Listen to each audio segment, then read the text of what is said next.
Welkom terug bij de oude camperwereld. Mijn naam is Paul en vandaag zijn we weer terug bij de firma Rouleau.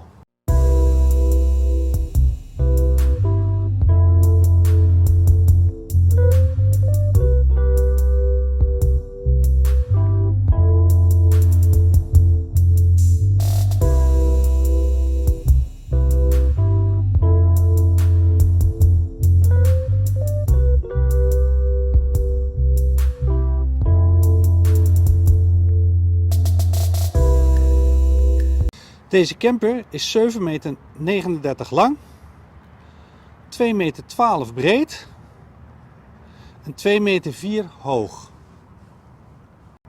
Het maximale gewicht van deze camper is 3500 kilo. Dat betekent dat u nog 530 kilo mag bijladen. Deze Hymer Tramp S695, zoals die hier staat in basisuitrusting, kost ongeveer 104.000 euro. Deze Hymer beschikt over een Mercedes motor. Het is een 2,2 dieselmotor, een Euro 6. En deze motor wordt automatisch geschakeld. En deze 2,2 liter dieselmotor levert zo'n 143 pk vermogen. Verder vinden we de AdBlue aan de voorkant bij de motor. Op veel plekken bevindt de AdBlue zich bij de tankdop of binnenin bij de bestuurdersstoel. Zo, laten we eens kijken aan de buitenkant wat zich daar allemaal bevindt. Kort achter de bestuurdersdeur vinden we hier een klepje. En hierachter kunnen we namelijk vers water bijvullen. Achter dit deurtje bevindt zich de gasfles.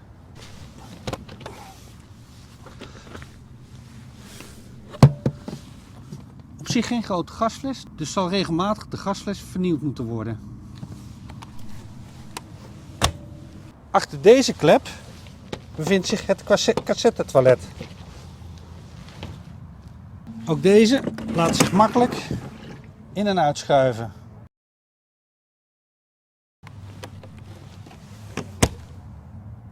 Dit is het afvoerrooster van de Truma verwarming. En dan hebben we hier een deurtje dat gaat naar de garage.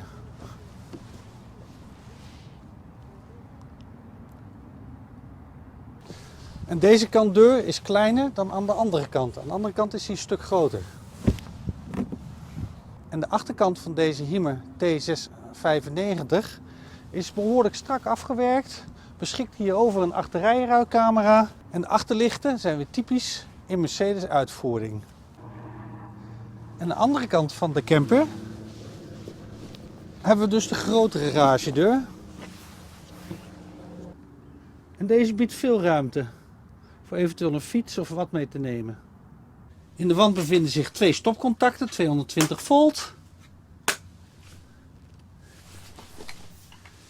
En handige haken om spullen vast te zetten. En achter dit klepje hier in de garage, daar bevindt zich de Truma verwarmingsinstallatie. En in deze deur kunnen we in dit netje nog wat spulletjes opbergen. Maximaal kan er 350 kilo in de garage gestouwd worden.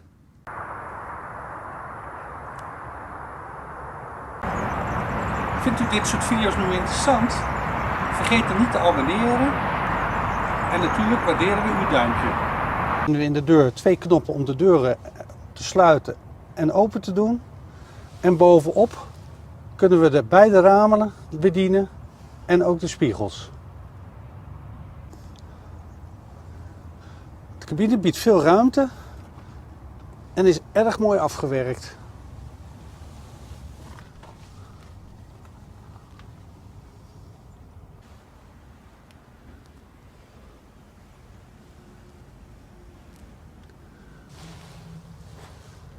Daarnaast vinden we de bekerhouders voor. En hieronder vinden we de bediening van de airconditioning. En in het raam zit ook nog een verduisteringsgordijn.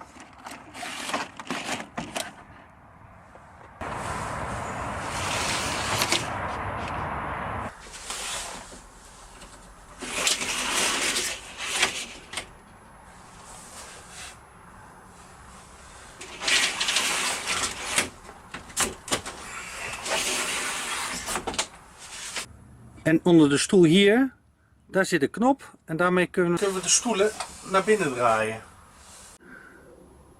Boven de cabine hebben we nog een ontzettend groot dakraam. Dat geeft heerlijk veel licht binnen. En aan de zijkanten hebben we nog wat leeslampjes.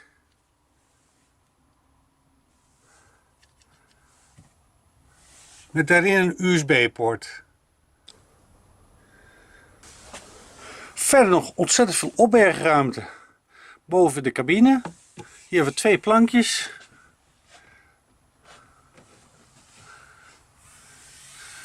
En alles is mooi afgewerkt. De gordels kunnen we verstellen, omhoog en omlaag. En nog een haakje hierboven om je jas op te hangen. De camper heeft een mooi design. De kastjes zijn hier op een andere manier afgewerkt dan je normaal ziet. Hier zit dan een beetje een kromming in.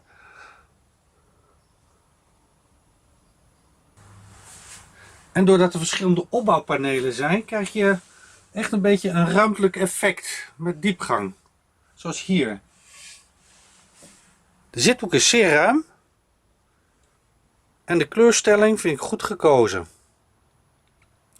En onder het kastje in de zithoek hebben we hier nog 2 haken waar we spulletjes kunnen ophangen. En via een knop onder deze tafel kunnen we de tafel in alle richtingen bewegen.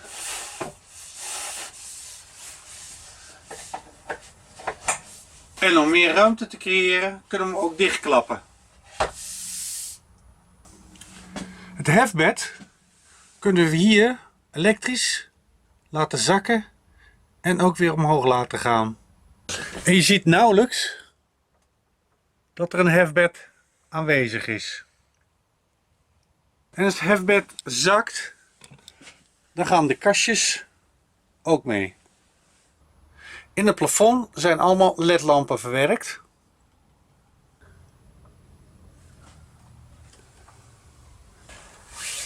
En in de vloer is er een klein plankje. En als we dat weghalen, dan bevindt zich hier de watertank.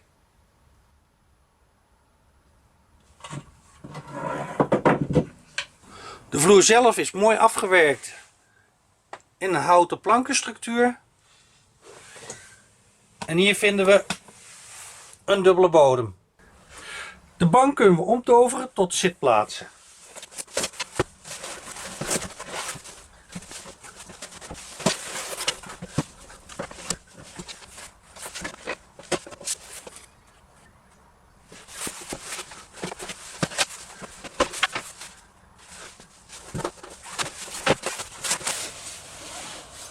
En zo kunnen we comfortabel meerijden. Boven het woongedeelte aan de ene kant een mooie grote kast. En aan de andere kant bevindt zich eveneens een mooie diepe kast. De kast laat zich heel gemakkelijk openen door dit in te drukken. In de zithoek hebben we ook nog een groot raam.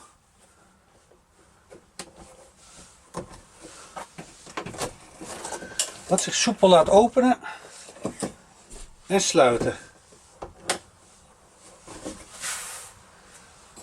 En uitgerust met een verduisteringsgordijn. Verder gordijntje wat zich laat bedienen via een trekkoordje. Naast dat raam bevinden zich nog 2 USB-poorten en een 220 volt stopcontact.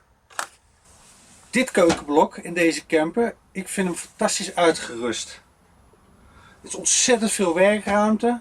Ik kook graag, dus voor mij is dit wel een belangrijk item in een camper. Wat zeer prettig is, dat dit kooktoestel lekker achterin ligt. Dus hiervoor hou ik gewoon werkruimte over. Er zijn 3 gaspitten en die worden hier bediend en elektrisch ontstoken.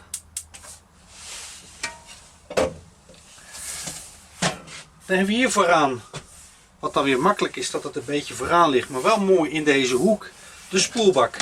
Met een blad erop. Als het blad erop ligt, kunnen we er van alles op doen. En het is een behoorlijk grote spoelbak. En wat fijn is, dat er ook nog een klein spoelbakje hierbovenin ligt. De kraan laat zich makkelijk bewegen. En via deze knop kunnen we warm of koud water krijgen. Verder ideaal is dit opzetrandje, zodat spullen niet eraf vallen. Daarnaast in de keuken nog een keukenraam. Laat zich ook weer makkelijk openen en geeft daardoor frisse lucht. In deze camper geen afzuigkap, dus dit is wel heel erg belangrijk.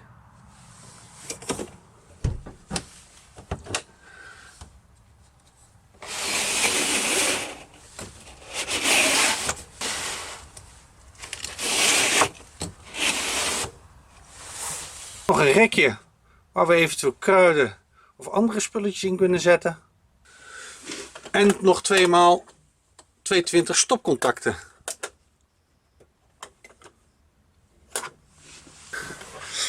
Aan de zijkant nog 2 haken waar we theedoek en een handdoek kunnen ophangen.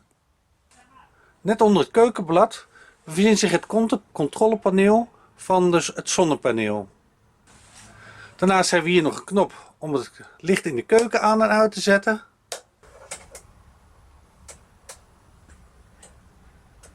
En links hebben we hier nog een kast. En via dit waterkraantje kunnen we het water afsluiten. Voor de rest hebben we hier nog achter een bed van 1,90 bij 1,50. Achter hebben we nog 2 ruime kasten waar we wat kledingstukken kunnen opbergen. En een luxe televisiescherm van Philips, wat zich makkelijk laat bewegen naar alle kanten. Aan beide zijkanten van het bed hebben we nog een ruim kastje.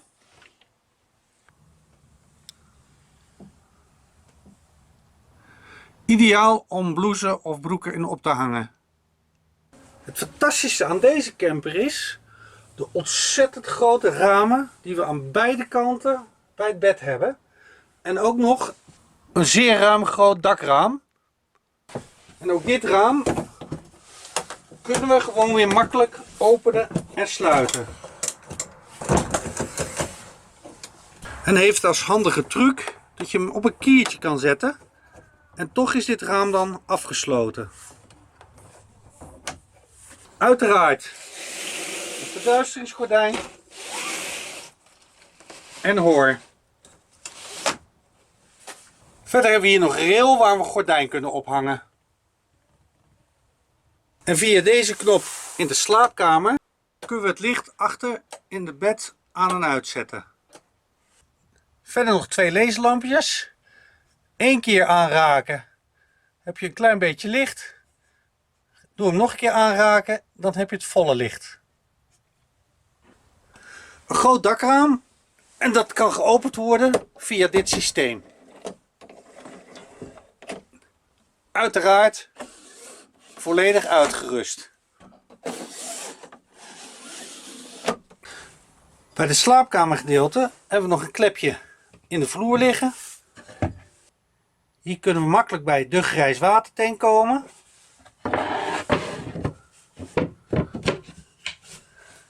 En daarnaast nog een klepje.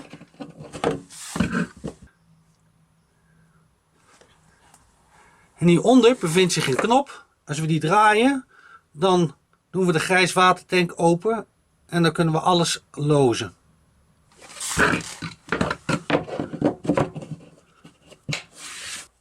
Onder het bed bevindt zich nog een hele ruime kast. De Truma-verwarming werkt op basis van warme lucht die in diverse delen van de camper uitkomen.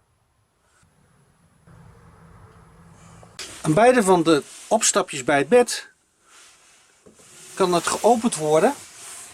En rechts hiervan bevindt zich dan de Truma verwarmingsinstallatie. En aan de andere kant bevindt zich de 220 groepenkast.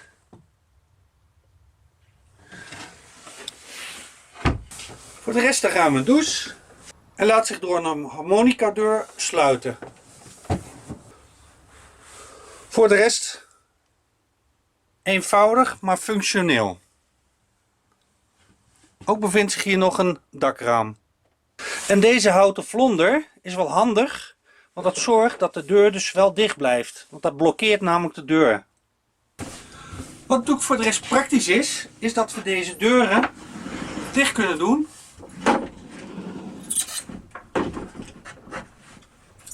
En dat kunnen we ook aan deze kant, aan het woongedeelte doen. Op die manier heb je natuurlijk alle privacy in de badkamer. Wat extra fijn is dat deze camper uitgerust is met een airconditioning. Want in de zomer kan het echt wel warm worden in die dingen en dan is dit toch wel heel erg prettig. Naast de douche bevindt zich de 142 liter grote De Ford koelkast. Met daarin een behoorlijk vriesvak.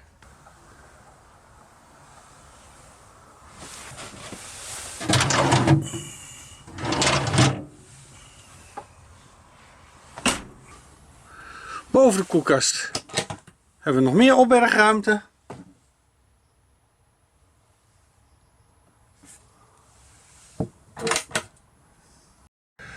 En links bij de ingang vinden we een 12 volt aansluiting, een voltagemeter, de Truma verwarming. Wat erg mooi gedaan is bij deze camper, is dat de mooie LED-verlichting overal achterweg weggewerkt is.